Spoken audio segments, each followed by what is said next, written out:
সমালোচনার জন্য কোনোভাবেই পিছু ছাড়ছে না জাতীয় নাগরিক পার্টি এনসিপির।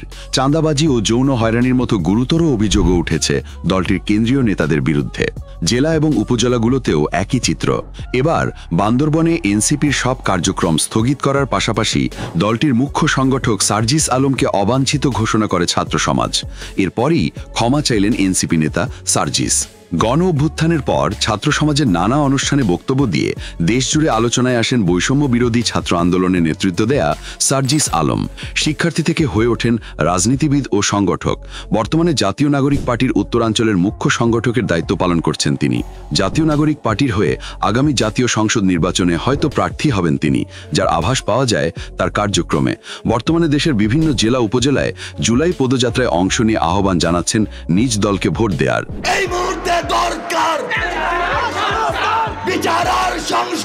তবে জুলাই আন্দোলনের ছাত্র জনতার লক্ষ্য এবং উদ্দেশ্য থেকে দূরে সরে গেছে এনসিপি, এমন অভিযোগ উঠছে প্রতিনিয়তই। এর মধ্যে দলটির কিছু নেতার বিরুদ্ধে অর্থগৃহীতা ও যৌন হয়রানির অভিযোগ উঠছে। সেই সাথে বিভিন্ন অনুষ্ঠানে সিনিয়র রাজনৈতিক নেতাদের নিয়ে কটূক্তি ও বেফাঁস মন্তব্য করার কারণে তাদের ওপর ক্ষুব্ধ হচ্ছেন অনেকেই। আপনারা জানেনই না কি পরিমাণ হেনস্থার শিকার হলে একটি নারী শুধুমাত্র অনলাইনে শিকার হলে সে সুইসাইড করতে যায়। সম্প্রতি জাতীয় নাগরিক পার্টির মুখ্য সংগঠক সার্জিস আলমের বক্তব্যে রীতিমতো ক্ষুব্ধ ছাত্র সমাজ, যার অংশ হিসেবে বান্দরবনে এনসিপির সব কার্যক্রম স্থগিত করার পাশাপাশি তাকে অবাঞ্ছিত ঘোষণা করা হয়েছে। 20 জুলাই দুপুরে বান্দরবন প্রেস ক্লাবের এক সংবাদ সম্মেলনে এই ঘোষণা দেন পার্বত্য চট্টগ্রাম ছাত্র পরিষদের নেতারা। তারা দাবি করেন বান্দরবনকে শাস্তির জায়গা বলে অঞ্চলটিকে অবমাননা করেছেন এনসিপি নেতা সার্জিস। আমরা এনসিপির কোনো কার্যক্রমকে আমরা সাপোর্ট দিব না।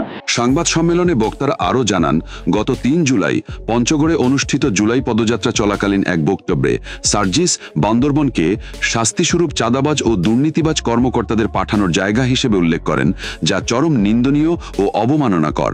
এটি শুধু বান্দরবনের নয়, গোটা পার্বত্য চট্টগ্রামের মর্যাদাকে হেয় করার শামিল। এটি রাষ্ট্রীয় বৈষম্য ও অবহেলার নগ্ন বহিঃপ্রকাশ বলে মন্তব্য তাদের। ছাত্রনেতারা আরও বলেন, বান্দরবন বিচ্ছিন্ন কোনো ভৌগোলিক এলাকা নয়, এটি জাতিগত, সাংস্কৃতিক এবং ঐতিহাসিকভাবে সমৃদ্ধ জনপদ। এখানে শান্তিপ্রিয়, আত্মমর্যাদা সম্পন্ন ও অধিকার সচেতন জনগোষ্ঠী বসবাস করে। একজন রাজনৈতিক নেতার মুখে এমন কটূক্তি গ্রহণযোগ্য নয়। 64 জেলার মধ্যে সবচেয়ে সুন্দর জায়গা এবং পর্যটন নগরী। এনসিপির অন্যান্য কেন্দ্রীয় নেতাদের বিরুদ্ধে অভিযোগ তুলে ছাত্রনেতা আসিফ ইসলাম বলেন, এনসিপির পক্ষ থেকে 19 জুলাই বান্দরবনে আয়োজিত জুলাই পথযাত্রা অনুষ্ঠানে সার্জিস জনসম্মুখে ক্ষমা চাইবেন বলে আশ্বাস দেওয়া হয়েছিল, কিন্তু তিনি অনুষ্ঠানে উপস্থিত ছিলেন না এবং কোনো কেন্দ্রীয় নেতাও এ বিষয়ে কিছু বলেননি। বরং অনুষ্ঠান শেষে বিষয়টি স্মরণ করিয়ে দিলে তারা কর্ণপাত না করে অনুষ্ঠান স্থল ত্যাগ করেন। সার্জিস আলম গত 3 জুলাই যে বক্তব্য দিয়েছিলেন বান্দরবানকে অবমাননা করে। এদিকে ছাত্র সমাজের সংবাদ সম্মেলনের পর বান্দরবান নিয়ে অনাকাঙ্ক্ষিত শব্দ চয়নের জন্য দুঃখ প্রকাশ করেছেন জাতীয় নাগরিক পার্টির মুখ্য সংগঠক সার্জিস আলম।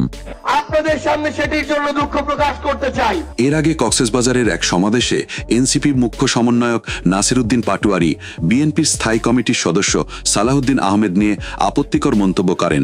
এর জেরে চকরিয়ায় মঞ্চ ভেঙে দিয়ে এনসিপি নেতাকর্মীদের ধাওয়া দেয় বিএনপি ও ছাত্রদলের নেতাকর্মীরা।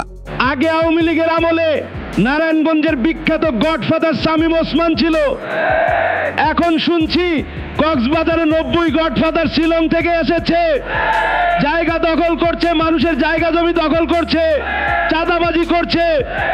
আবার নাকি সেই সংস্কার বুঝে না।